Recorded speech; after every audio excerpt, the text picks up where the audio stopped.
he started talking about mumbo jumbo, and he started talking about what else was it? About The Exorcist. You know how they have that little statue that they show on The Exorcist with the demon and how evil it is. Well, he I know. he got frustrated about it, and like on one of his videos I got a kick out of it because he gets on there and he says somebody needs to freaking stand up for that demon because they got it all wrong. Back in that time period, they used those little figurines to protect houses from evil spirits entering. And he's like, somebody needs to sue him for freaking false or for false something, but I got a kick out of it where they made it out to be worse, or he wasn't actually an evil spirit, but he was actually a protector demon that protected the houses from other demons who wanted to come in. So now with mumbo jumbo or mumbo jumbo is confusing or meaningless language. The phrase is often used to express humorous criticism of middle management and specialty jargon such as legalese that non-specialists have difficulty in understanding. For example, I don't understand all that legal mumbo jumbo in the fine print.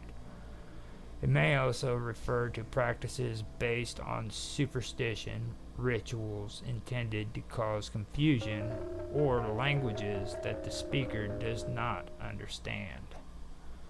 Origins. Now, mumbo jumbo was a West African word often cited by historians and etymologists as deriving from the Mandinka word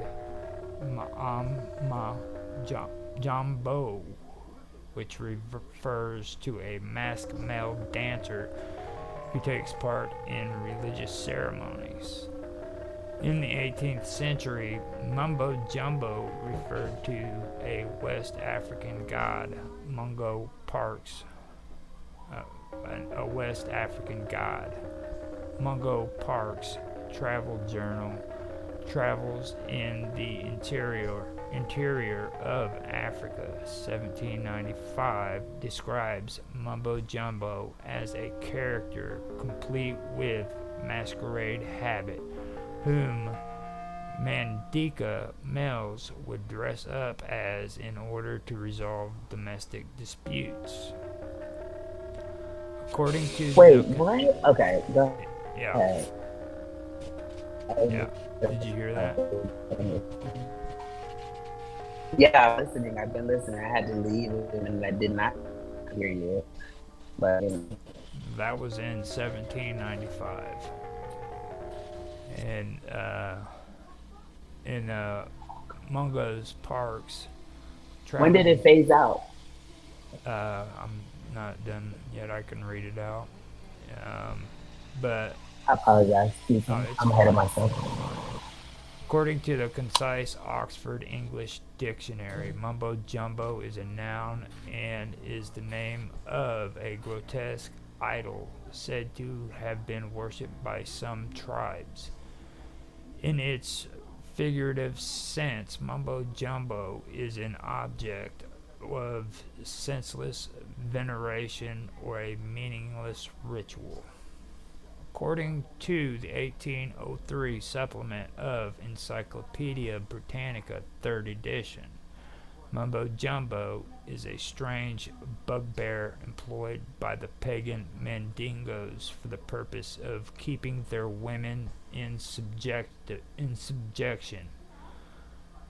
Polygamy being allowed among these polygamy being allowed among these people. Each man marries as many wives as he can conveniently maintain, and the consequence is that family quarrels sometimes rise to such a height that the husband's authority is not sufficient to restore peace among the ladies. On these occasions, the interposition of Mumbo Jumbo is called in, and it is always decisive. The strange minister of justice, who is either the husband himself or some person instructed by him, disguised in a sort of masquerade habit made of the bark of trees and armed with the rod of public authority, announces his coming by loud and dismal screams in the woods near the town. He begins his pantomime at the approach of night, and as soon as it is dark, he enters the town and proceeds to the Bentong or marketplace, at which all the inhabitants immediately assemble. The ceremony commences with song and dances, which continue till midnight, about which time Mumbo fixes on the offender. This unfortunate victim being thereupon immediately seized is stripped naked, tied to a post, and severely scourged with Mumbo's rod. Amidst the shouts and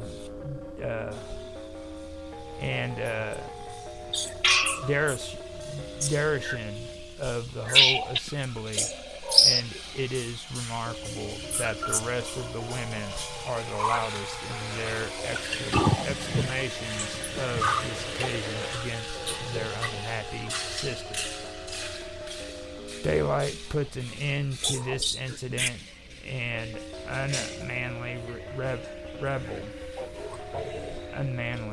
revel that the women are deluded seems evident, for Mr. Parks assures us that the dress of Mumbo is suffered to hang from a tree at the entrance of each town, which would hardly be the case if the women were not persuaded that it is the dress of some supernatural being.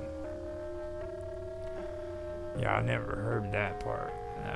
That was the first time I've even heard of that. And I'm looking for pictures of the ritual to see if there's some type of pictures of like the ceremony or something. Do you have any? No. That's the first time I've ever heard of it. The Heathen's Prayer is, I think it's coming over to, the OBS. I've got it videotaping, so later on you can see the picture that I've got here. It's called The Heathen's Prayer by the Ripsaw Poet, and it goes, O Mumbo Jumbo, God of stone, we kneel in terror at thy throne. Save us, if you can, from the clutches of the Christian man. Save us from Kaiser, King, and Czar, and worse than all, from fierce TR. We sit in darkness, so they say, oh, Mumbo, keep us there, we pray. The only thing we heathen fear is that the Christians may come here, hold back these creatures from our shores, and save us from their bloody wars. They confiscate our native soil and doom us all to lives of toil. The more they made us slave and sweat, the more they'd have us in their debt, and every blooming coconut tree would soon belong to some John D. And if we ever should rebel, we'd have us heathen shot to hell. Good Mumbo Jumbo, God of stone, make the Christians leave us alone. That's pretty fucked up. Yeah, that's what I'm saying. Like, this is justice. But, I mean, look at our society now. So. Yeah. I don't know if you were able to catch that on there, I don't but see it. All I see is your thing. It doesn't. It's not showing sharing your screen. It usually does. It usually hold shares on like your here. chat and. Let me see if I can pop it up. And wait, actually,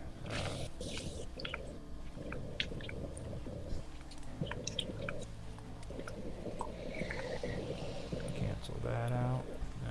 I could probably get it back I'll on look.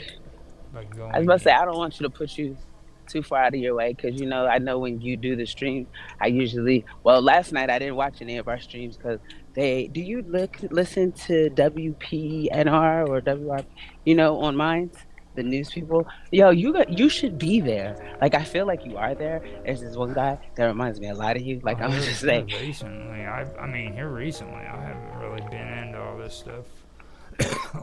like, excuse me, I haven't been into all this stuff like I used to. At one time, I think it would have been something that I'd been interested in, but just here lately, I've really had a different look at everything. So what it's what kind of different look? I apologize for stuff in the trigger.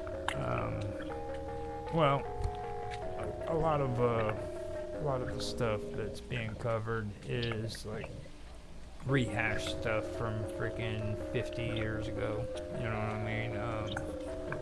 And when you really get into this stuff and you start looking at it, like you just kind of have to look back and say, hold up, didn't so and so say this like 20 years ago? You know what I mean? Yeah, So for I see me, what you're saying. there we go. I got it. Can you see Okay, that? I see it now. The Yeah, all right. heathen's prayer. Yeah. Now I can zoom it in. Maybe that'll make it look a little bit better. But this is basically the photo that I'd seen on there. I want to make sure that's coming through on the recording. Yeah, it's on It's there.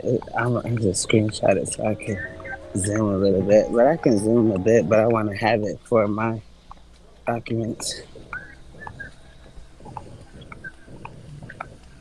That's the thing too about Encyclopedia Britannica. They they've got a lot of liberal tones about what they're talking about too. So like You mumbo got to be jumbo. careful and try to like weed it out. Like, is it being biased or is it Yeah, being neutral? Yeah, I get what you're saying. That's my biggest thing about finding research from anywhere outside of source because people are going to make it fit what they're looking to convey. And so that's why it's just one of those things you literally can get the same answers if you in tune. And then when those answers parallel, then I understand the alignment. But when the answers differ, then I kind of always usually lean with the source no matter what's written. Like like just because mumbo jumbo takes its place going all the way back to the Sumerians. I mean, it was. I mean, when it comes to exorcism in the Sumerian culture, okay, culture. that Yeah. was very important to them. Sumerian. Hey, and if my background ever gets too loud, please ask me to mute. And if you can mute me, then just mute me. Because like what might not seem loud to me might be loud to you. Like right now, is it loud right now? Because there's glitter in the background. Is it loud? No, it's not. It's Okay, not. okay. I just making sure. Just make sure you let me know and mute it if it's a problem because I attempt to keep it unmuted so I can respond to you and ask my questions. Because sometimes I'm fumbling to get the unmute and you're like on to the next thing and oh man, hold on, wait a second. So I just let me know though if it's too loud. Say, hey, can you turn that down? Or you can turn it down because I think you can. I don't know. I was like, she should be able to because you control the room. That's loud. I know that's loud. Now, here we've got ancient origins, and they talk about demonic exorcism in the temple schools of Mesopotamia.